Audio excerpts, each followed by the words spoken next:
I must apologise for my snotty nose and my cold. I feel like shit.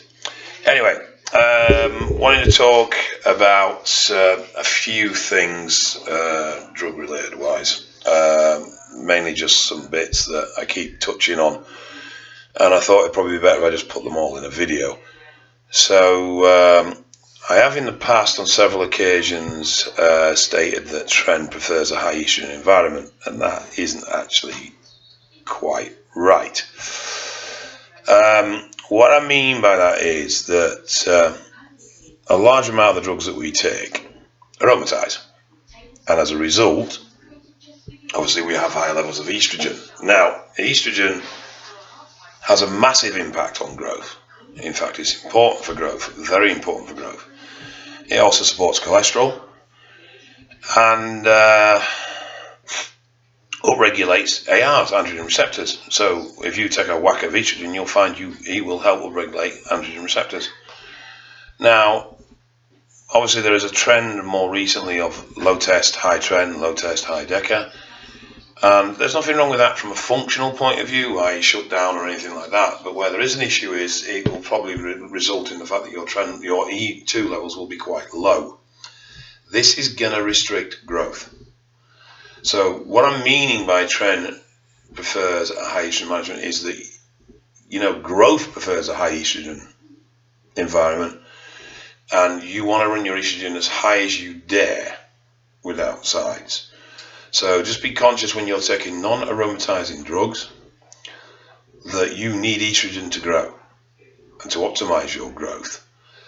So ideally you test, you see where it is, and you manage accordingly. But don't just ram in anti-estrogens when you're running Tren or another drug that doesn't aromatize, because you may inadvertently put your estrogen too low and restrict your growth. So that's that one out of the way. The second one is half-lives. I've touched on this a few times, but I'm going to go into it properly now. Half-lives, as we know, we have a various range of half-lives, in Anthate 10.5 days, etc., etc., etc. Now these are based on the fact that in vitro, in a test tube, the enzymes in the blood that degrade the ester at that predetermined rate.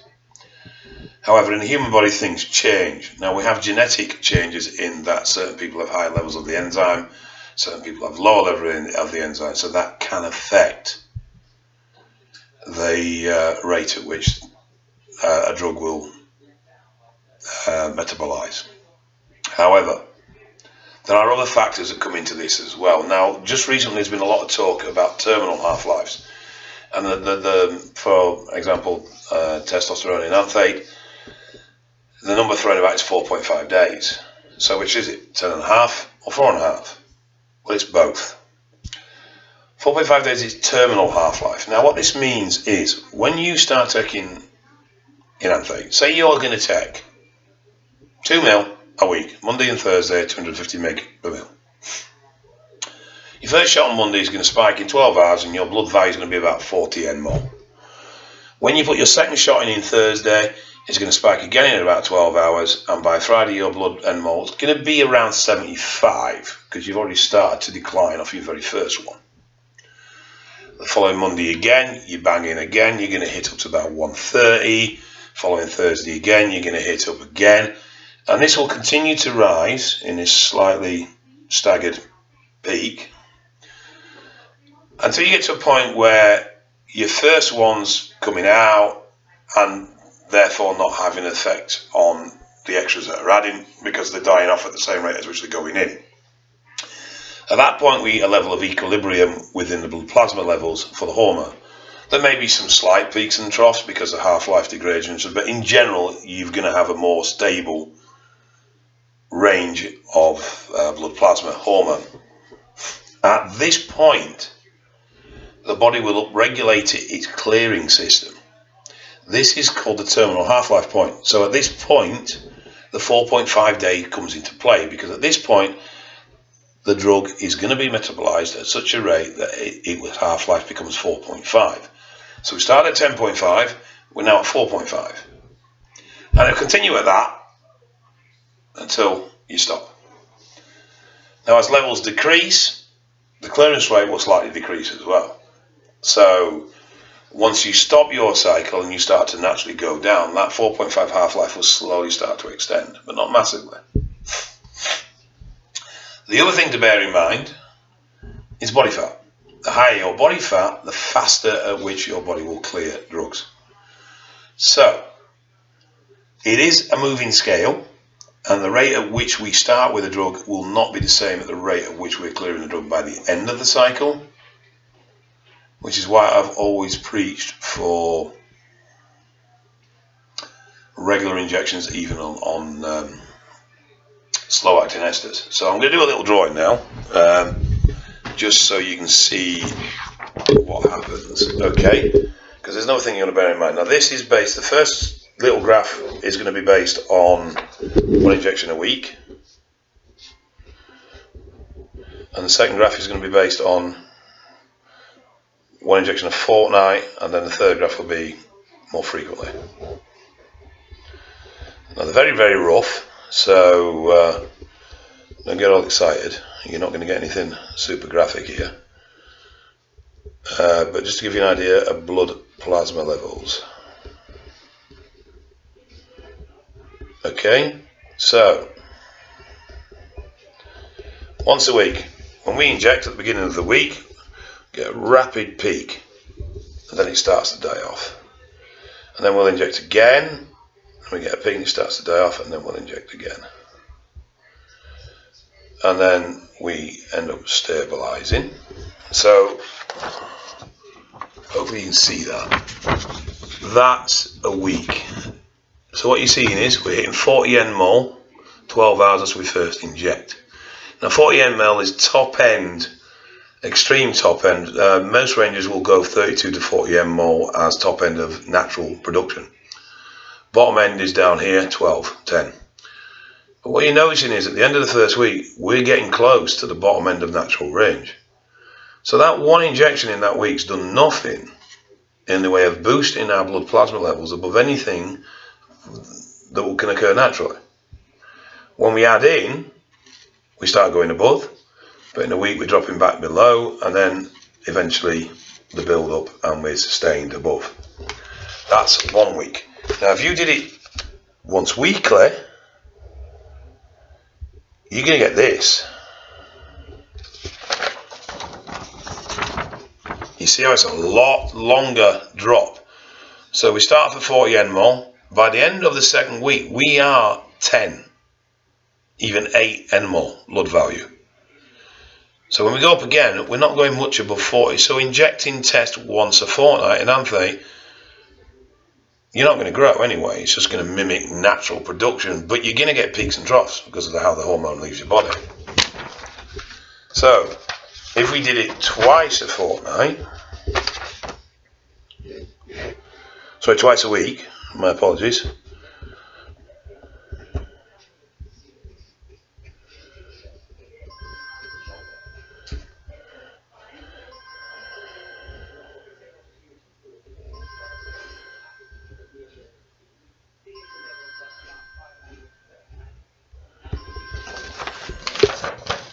Right, what you can see now, you see how it's much more rapid peak within that first week, 2 weeks.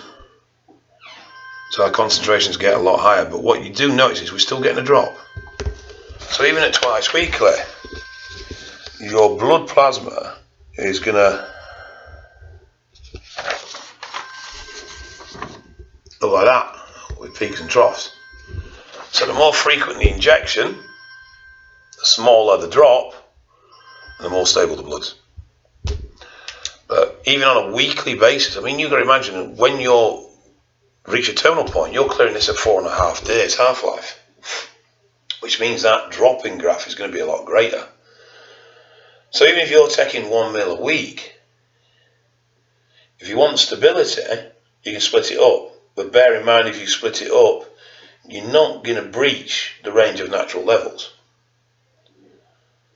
So you see where I'm going with this. You've got to be aware of the peaks and troughs. As you get older, these peaks and troughs can cause you problems with test flu and those sort of symptoms. But this is why Even though testosterone enters our system and peaks in 12 hours, you don't really feel anything until about 2 weeks in, because it takes that time to build up a constant blood where your upper and lower peaks are above the upper threshold of your natural limit. I hope that makes sense, because I don't think I've done that as well as I could have done. I'm sorry, head cold and everything, I'm a bit under par. But hopefully that will make sense a little bit why frequency of injection is important, but you've also got to be aware of overall blood volume, because if your dose is low, then frequency injection is going to make no difference, because you're never going to elevate your levels above natural levels. Now this becomes particularly relevant with orals. If I'm going to take 100 milligrams of D-bol a day, 4-hour half-life, do I take it all in one hit, or do I take it 5 times throughout the day? Obviously 5's a bit impractical, I realise that, but let's just be, if that was possible. Now I've always been an advocate of small doses throughout the day.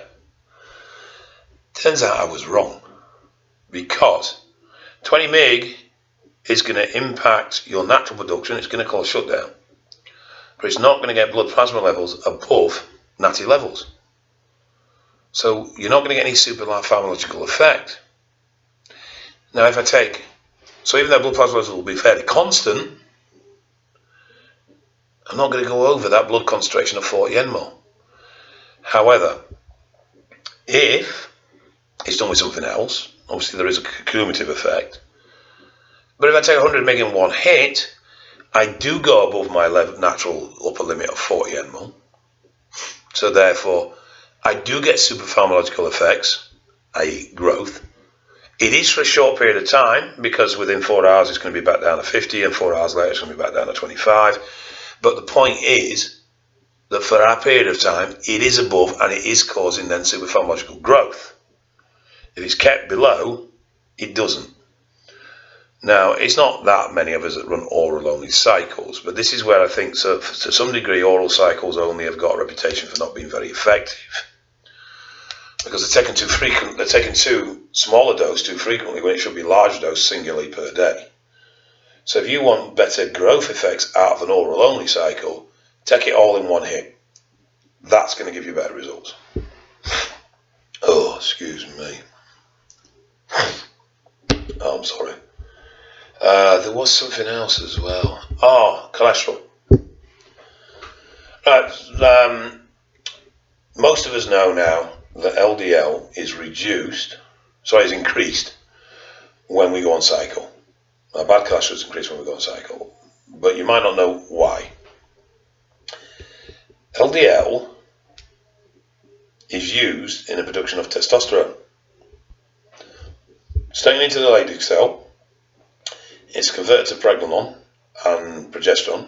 Pregnenolone is then converted by P450 to testosterone. It's not quite as simple as that. There's quite a few little stages, but you get the basic essence of it. If we're not converting LDL into hormones, then our LDL is going to be higher because we're not using it.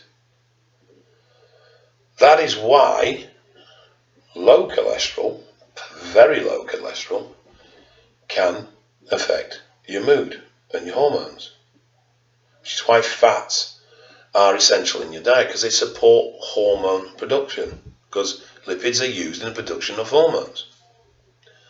So there you go. I think I should have made a list. Sorry, I'm very, very disorganised today. Hopefully, though, those little bits and bats will help explain. If they don't, leave it in the comments. I'm probably thinking that the blood plasma one was a bit confusing, and I'll try and do a better version of this. So sorry if you find it a bit misleading. Leave comments and I will redo it or clarify it if I have to. Hopefully I can get away with this one. There was something else as well. No, it's gone. So I will be doing another Q&A on Friday at 5 o'clock on Facebook. That's Friday 5 o'clock UK time for those that are over in the States. And then I think this week I'm going to do some specific topic stuff. So I'm probably going. I think what I'll do is I'll do it on estrogen. So I will start with a little talk about estrogen, and then we'll open questions on estrogen. So if you wanted to know, log on to my Facebook on Friday 5 p.m. Greenwich Mean Time, and we will cover the subject of estrogen. The training series is one will be coming out again every Monday, drug specific every Wednesday, and then the other odds and sods I'll put in between. Okay, so that's it for now. Take care. Goodbye.